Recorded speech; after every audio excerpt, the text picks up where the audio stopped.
জগন্নাথ বিশ্ববিদ্যালয়ের শিক্ষার্থীদের চলমান আন্দোলনের মাঝে বুধবার রাতে উপদেষ্টা মাহফুজ আলমের মাথায় বোতল নিক্ষেপের ঘটনা ঘটে। 17 বছরের ফ্যাসিস্ট বিদায় করতে আমাদের 36 দিন লাগছে। মাহফুজ ভাই, আপনার মতো নাটক করিয়েন না। আপনারই বিদায় করতে আমাদের 36 মিনিটও লাগবে না। এই মাহফুজ আলম, রাষ্ট্র কি তোর বাপের? রাষ্ট্র কি তোর বাপের? একজন নিজের বাপের রাষ্ট্র বানাতে দেয়া আজকে দেখ আতরের মতো ভারতে পালা গেছে। তোরা যদি তোর বক্তব্য যদি এইভাবে প্রত্যাহার না করিস, তোদেরকেও বাংলাদেশ ছাড়া করতে আমরা পিছপা হবে। জুলাই আন্দোলনে যাকে মাস্টারমাইন্ড বলা হয়েছিল তাকে এখন পদত্যাগের আলটিমেটাম সহ বিভিন্ন জায়গায় আক্রমণ করা হচ্ছে।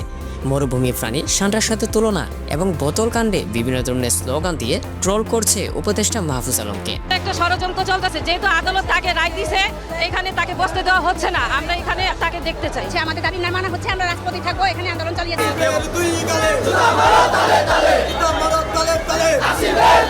হচ্ছে বোতল কাণ্ডের জন্যই মূলত বিষয়টা। বোতল যে নিক্ষেপ করা হয়েছিল ওখানে কিন্তু খুব বেশি পানি ছিল না, বা খুব বেশি প্লাস্টিকের বোতল, খুব বেশি আঘাত পাওয়ার কথা না, কিন্তু ওইটা নিয়ে অনেক বেশি বাড়াবাড়ি করতেছিল, সিটি স্ক্যান করতেছিল। তো একটু ট্রলের জন্য আর শিক্ষার্থীরা মজা হিসেবে এটা নিচ্ছে।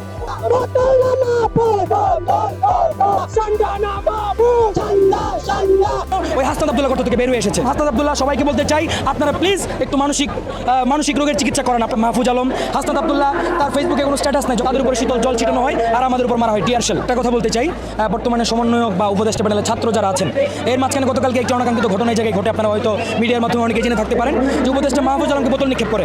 তো জিনিসটা আসলে এটা অতর্কিত, মানে অনাকাঙ্ক্ষিত বলা যায় আসলে, কারণ ও জিনিসটা ভাবে করতেই চায়, জিনিসটা হয়ে যেহেতু গেছে, এরকম একটা পাবলিক প্লেসে এসে তার মতো একজন দায়িত্ববান ব্যক্তি সেভাবে চলে যেতে পারে না।